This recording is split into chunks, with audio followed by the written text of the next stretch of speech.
Na mitologia, página 16, quais alguns dos mitos a respeito dos sistemas de informação revelados através dos pensamentos mágicos dos usuários? Então, vamos dar um exemplo prático aqui. O seu doutor Eduardo, olha, ele pergunta tudo ali, ó. Ele é doutor em pergunta, o cara. E doutor também, né, em pergunta.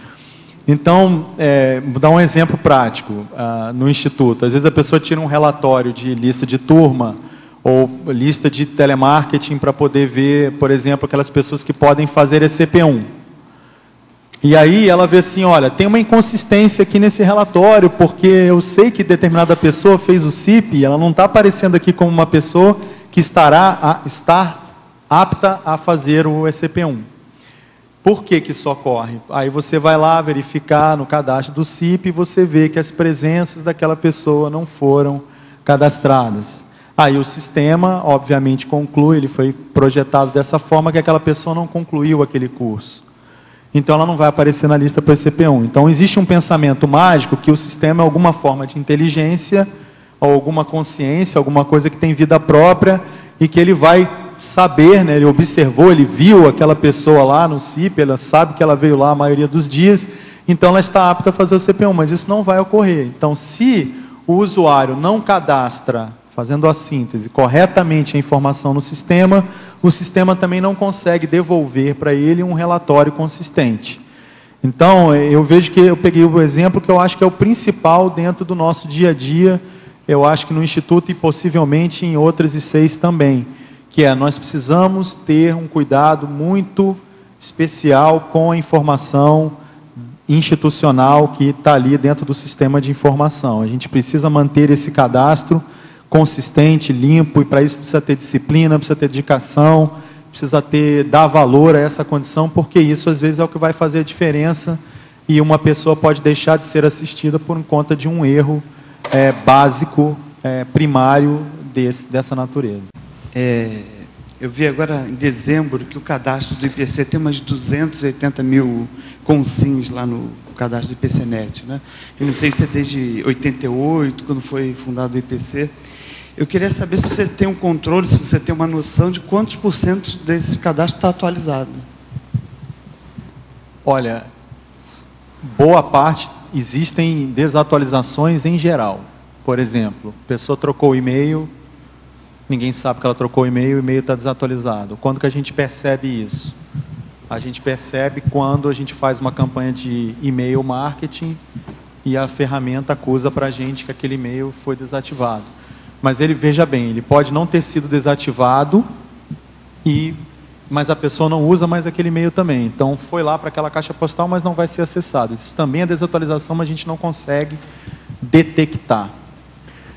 Outra questão, a pessoa muda de telefone, também ocorre essa desatualização. Outro tipo de inconsistência, duplicidades de cadastro, porque o IPCNet, quando foi feito, ele não tem uma chave primária, por exemplo, um CPF da pessoa, ele foi feito sem CPF.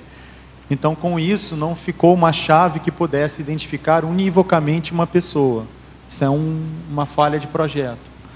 Então, com isso, o sistema acaba aceitando duplicidades. Então, o que a gente vai fazer agora são mecanismos de saneamento dessa realidade. Agora, cadastro, como em qualquer empresa, não só a instituição conscienciocêntrica, qualquer empresa em geral, o que faz manter um cadastro atualizado são duas ações ininterruptas. Isso tem que ser ad eterno.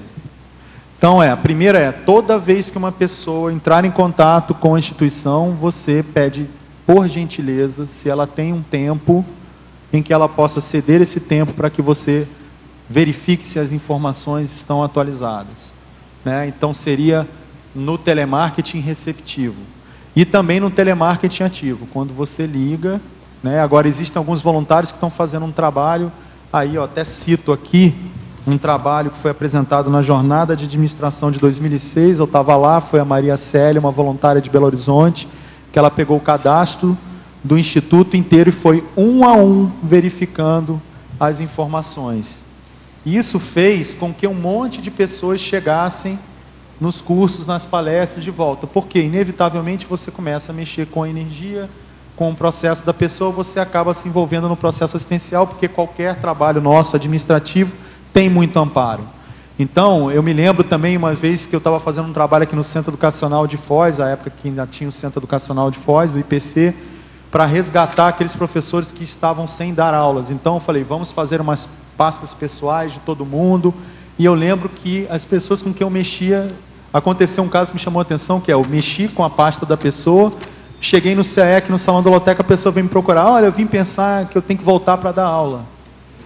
Então, ainda há muito pensamento eletronótico em relação às atividades administrativas, quando o nosso trabalho é, a rigor, sempre multidimensional. Então, esse trabalho do cadastro, eu vejo que é mexer com o nosso maior patrimônio, que são as consciências, são as pessoas. Independentemente de se a pessoa vai voltar, vai fazer um curso ou não, mas você vai estar se envolvendo com o processo dela e, se você está predisposto, você pode estar assistindo em qualquer contexto que seja, ela pode voltar ou não, isso já é secundário, segundo o que for melhor para ela.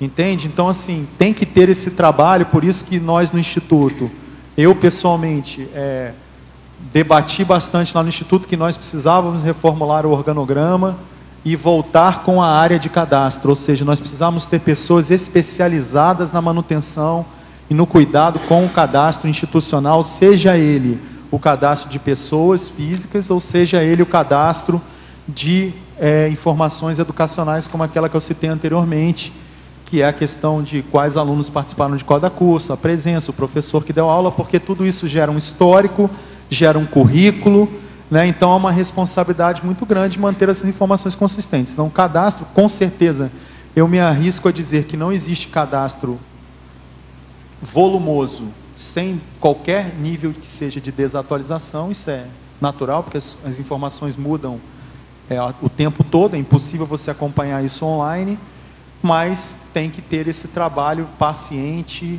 e importante de trabalhar em cima disso. Aqui no verbete tem algumas citações a respeito do trabalho do cadastro. Eu conheci o trabalho da Maria Célia, ela praticamente tinha o cadastro de BH na cabeça, né? Exatamente. É um negócio impressionante. E aí que eu vejo a seriedade do cadastro do IPC, por ser a primeira IC, ter praticamente 300 mil voluntários, não sei se são centenas ou milhares de... 300 mil pessoas no cadastro.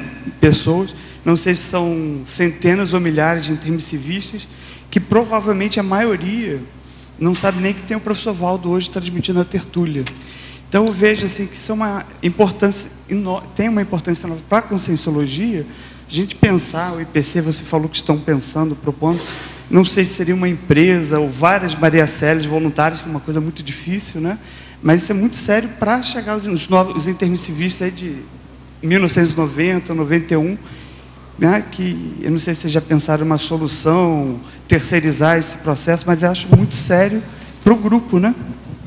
Eu assino embaixo, eu acho que assim, a gente tem que fazer a parte que nos cabe, né? Então, vou falar um pouco aqui da minha parte nesse sentido. Então, eu tenho procurado falar sobre a importância das vendas interassistenciais, né, para acabar um pouco com esse ranço religioso que a gente ainda tem.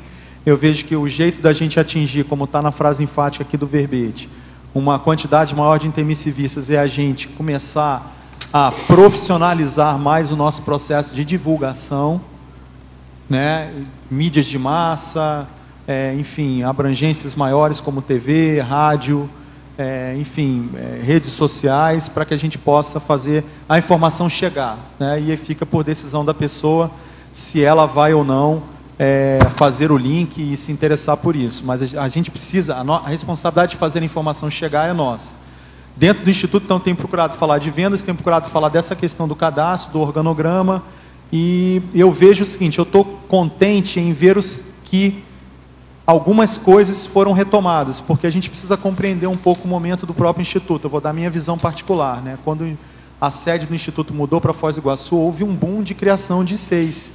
E muitas pessoas que eram pessoas de diretoria, né, de colegiado, coordenadores do Instituto, elas saíram para fundar essas ICs. Isso acabou acontecendo um certo desfalque dentro disso aí. Então, boa parte da cultura, ela se foi com essas pessoas. O trabalho que a gente vê acontecendo hoje nessa gestão é de resgatar muita coisa que já existia, e eu estou contente de ver que isso está acontecendo. Então, por exemplo, A gente vai, itinera para Curitiba, vai dar um curso lá e vê que tem um voluntário no cadastro.